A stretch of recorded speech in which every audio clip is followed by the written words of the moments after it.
saya hadir di sini adalah utamanya untuk bersedia dan support atas kasus yang dilaporkan oleh Dr. Bonatua dengan Pak Michael Sinaga dengan kuasa hukum yaitu Pak Abdul Ghafur. Ya, jadi inti saya hadir di sini adalah itu.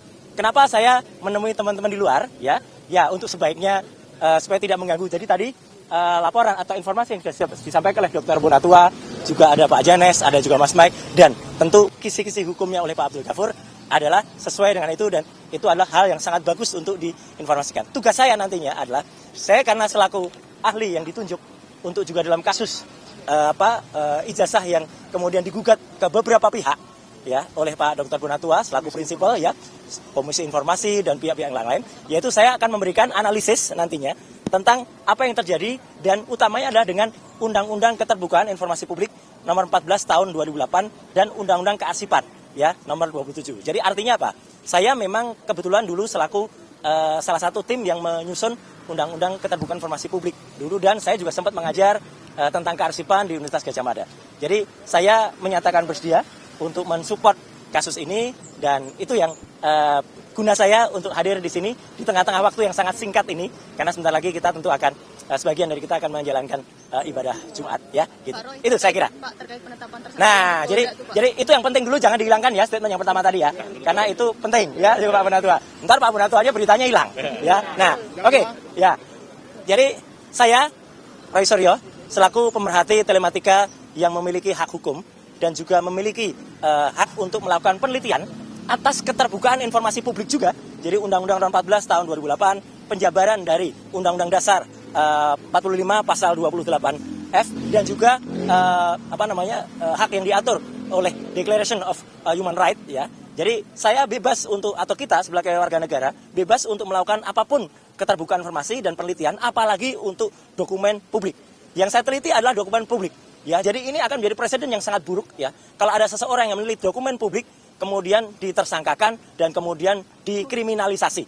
Itu yang sangat buruk. Dan yang kedua adalah kami tetap menghormati semua ini. Dan salah satu kuasa hukum saya adalah juga Pak Abdul Ghafur. Ya, itu salah satu tergabung dalam tim. Ya, tim anti kriminalisasi terhadap kami semua. Dan ada 2 klaster yang saya dengar tadi sudah ditetapkan. Klaster yang pertama terdiri dari 5 orang. Klaster yang kedua terdiri dari 3 orang, dan saya perlu mengaturkan selamat juga untuk rekan saya Pak Michael yang terbebas dari klaster itu ya gitu. Ya, jadi artinya apa? Saya tetap menghormati penetapan tersebut. Tapi sebaiknya semua masyarakat juga menunggu dengan sabar prosesnya. Karena kalau saya tidak salah dengar tadi memang tidak ada perintah langsung untuk dilakukan penahanan. Ya, jadi ini clear banget ya, loud and clear. Jadi kalau tiba-tiba ada orang yang aneh-aneh atau orang yang mendesak-desak, itu tentu saja sudah merupakan hal yang justru melanggar hukum. Dan poin yang paling penting apa? Status TSK itu masih harus kita hormati, dan sikap saya senyum saja. TSK itu adalah salah satu proses, ya. Masih nanti ada status menjadi, misalnya lanjut itu baru menjadi terdakwa, baru lanjut lagi menjadi terpidana. Di Indonesia ada orang dengan status terpidana saja inkrah, sudah 6 tahun tuh inkrahnya ya, Pak. Masih bisa bebas melenggang dan menghina hukum di Indonesia. Ya, jadi artinya adalah tolong aparat hukum juga fair dan adil dalam hal ini. Jadi sekali lagi sikap saya apa? Saya senyum, saya menyerahkan ke kuasa hukum, saya tetap mengajak untuk semua yang ke-7 orang lain, ke-8 orang untuk tetap tegar. Ini adalah perjuangan kita bersama rakyat Indonesia, selaku masyarakat yang bebas untuk melakukan penelitian atas dokumen publik, tidak untuk dikriminalisasi, dan tolong aparat itu juga fair dan adil, karena jangan sampai ada orang yang dengan status terpidana 6 tahun, inisial SM, ya, itu masih bebas dan menghina hukum. Saya kira itu ya, clear banget. Oke teman-teman, kembali lagi bersama saya di channel ini. Mari kita saksikan bagaimana tanggapan para netizen tentang cuplikan video tersebut. Jadi teman-teman, mereka mengatakan di sini tentang pemalsuan ijazah Jokowi itu, mereka sangat berharap supaya terus berjuang demi terwujudnya kebenaran pendidikan di Indonesia ini ya teman-teman. Ya, jangan sampai damai dan bawa ke pengadilan biar terang benderang kasus ijazah Jokowi ini. Ya, sudah jelas Mulyono dan Termul atau Terjok selalu ngewel lawan terus Pak Suryos, hadapi dengan nyewel juga. Insya Allah kebenaran akan terwujud ya teman-teman. Dan hebat teruskan Dem, tegakkan kebenaran Pak Mulyono. Ya, mereka di sini sangat mendukung Pak Mulyono ini supaya bisa mengadili Jokowi dengan seadil-adil mungkin ya teman-teman, karena telah membohongi atau memalsukan ijazahnya tersebut. Ya, 2 periode Jokowi polisi menampilkan karakter termul yang mengharumkan manusia terkorup. Ya, jadi Bang Roy selalu terdepan di publik yang terus menyuarakan suara walau statusnya tersangkakan tidak gentar maju terus selama ada dalam kebenaran walau resikonya di penjara. Bang Roy tetap dihormati. Ya, lanjut Bang Roy, pantang menyerah demi kebenaran pendidikan di Indonesia, rakyat mendukung. Jadi revolusi rakyat perubahan se-Indonesia wajib selamatkan NKRI. Pemimpinnya sudah tidak berdaya. Ya, semoga jadi jalan terungkapnya ijazah palsu. Maju terus Pak Roy demi kebenaran. Ya, tersangka Roy Suryo berhak melihat menguji ijazah Jokowi itu betul-betul asli atau aspal. Ya, dia harus sekuat tenaga mungkin dan sekuat pikiran menelusuri atau menguji ijazah Jokowi itu apakah asli atau aspal atau palsu ya teman-teman. Ya, dia harus menyelidiki dengan sekuat-kuatnya mungkin. Ya, jadi minta Polda Jabar tangkap Jokowi memiliki dokumen palsu. Ya, tetapi berjuang Bang Roy, kami 300 juta rakyat NKRI bersama kalian. Ya, ijazahnya saja belum diperlihatkan. Malah koar jebak-jebak segala yang malah tidak mungkin ditujukan ijazahnya. Jadi kasus yang sangat memalukan sekali. Ya, masa seorang dijadikan tersangka seharusnya Pak Presiden ambil alih kasus. Tapi kenapa ya Pak Presiden diam tenang? Kasusnya jangan ada sesuatu yang makanya tidak pernah diperhatikan sama sekali guys. Jadi aku mendukungmu Bang Roy Suryo. Kebenaran harus ditegakkan ya. Usut terus Bang Roy biar Jokowi ketahuan keburukannya dia itu pembohong ya. Jadi minta Polda tangkap Jokowi sebaik bikin surat.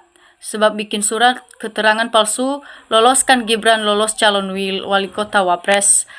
Ya, jadi Polri yang tidak taat kepada KOT bisa menetapkan 8 tersangka kasus ijazah palsu Jokowi.